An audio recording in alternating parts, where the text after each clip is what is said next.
Big TV కథనాలపై మంత్రి పొన్నం ప్రభాకర్ స్పందించారు. తెలంగాణలో అన్యాయంగా భూములు కోల్పోయిన వారికి న్యాయం చేస్తామని హామీ ఇచ్చారు. సిద్దిపేట, సిరిసిల్ల, కరీంనగరే కాదు రాష్ట్రంలో ఎక్కడ భూ కబ్జాలు జరిగినా అన్యాయం జరిగినా చర్యలు తీసుకుంటామంటున్న మంత్రి పొన్నం ప్రభాకర్తో మా associate input editor Nagesh face to face.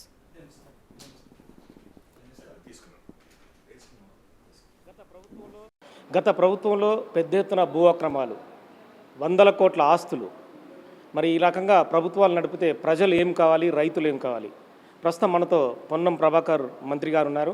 మంత్రి గారు చెప్పండి, రంగనాయక సాగర్, మల్లన్న సాగర్ అనేది పెద్ద ప్రతిష్టాత్మక ప్రాజెక్టుగా ప్రభుత్వం చూపించింది గత ప్రభుత్వం. కానీ అక్కడ వందలాది ఎకరాలు గుంజుకోబడ్డాయి. పేదలు అసలు ఏడుస్తున్న పరిస్థితి. నా భూమి అనుకో, నా భూమి నుంచి అధికారికి వెళ్ళడం, అధికారి నుంచి మళ్ళీ హరీష్ రావు లాంటి మంత్రికి ఇంకో అధికారికి వెళ్ళడం. సో ఈ ఇష్యూని అంటే మామూలుగా ఆ ప్రాజెక్టు సంబంధించి మీకు కొన్ని ఇన్పుట్స్ కూడా ఉంటాయి.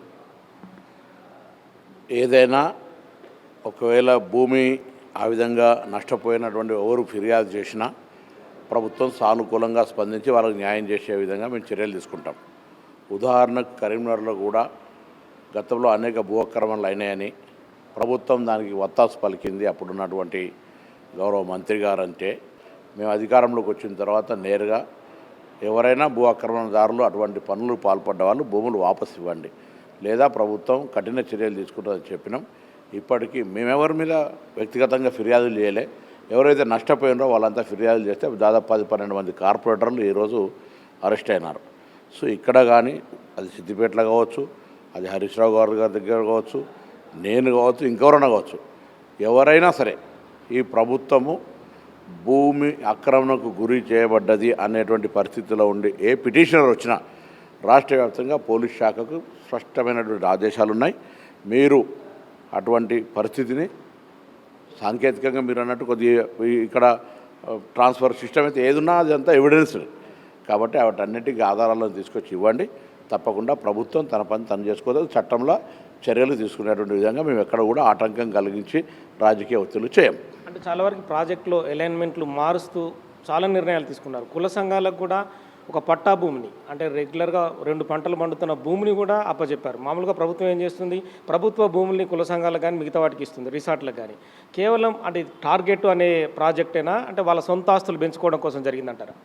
సిద్దిపేట జిల్లాకు సంబంధించి ఏం జరిగింది అనేటువంటి స్పెసిఫిక్గా ఎవరైనా ఏదైనా అంశం మీద ఆధారాలతో ఇస్తే అది సిద్దిపేట కానీ, కరీంనగర్ కానీ, సిరిసిల్ల కానీ తప్పకుండా చట్టరీత్యా చర్యలు తీసుకోబడతాయి.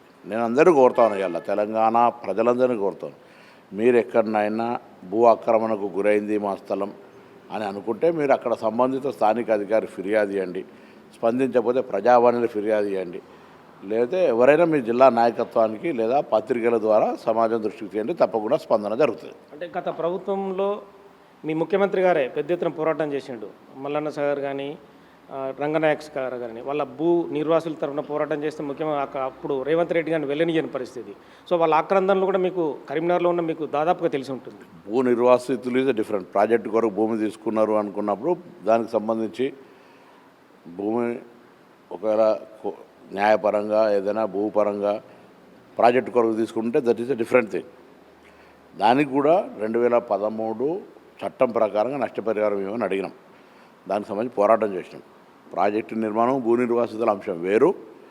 ప్రాజెక్టు పేరు మీద భూమి దందా జరిగి దోపిడీ చేసి కూడా చాలాసార్లు పాల్గొన్నారు కదా, అది వేరు. కాబట్టి ప్రాజెక్టు కొరకు భూమి తీసుకున్న అంశానికి సంబంధించినటువంటి మీద ఆ నిర్వాసితులు కూడా ఇవాళ కూడా మల్లన్న సాగర్ కావచ్చు, కొండపోచమ్మ కావచ్చు, గౌరవెల్లి కావచ్చు, రంగనాయక సాగర్ కావచ్చు, లేదా మిడ్ మానేరు కావచ్చు, ఇవన్నీ అన్నిటికి సంబంధించిన ఇష్యూస్ ఉన్నాయి. వాటిని మా ప్రభుత్వం పరిశీలన చేస్తుంది. అది ఒక అంశం. 2, మీరు చెప్తున్నటువంటి విధంగా ఎక్కడైనా స్థలాల అన్యాక్రాంతం అంటే డిఫరెంట్ వే గుంజుకునే ఉంటే వాళ్ళని ఫిర్యాదు చేయమని చెప్పి కోరుతున్నాం.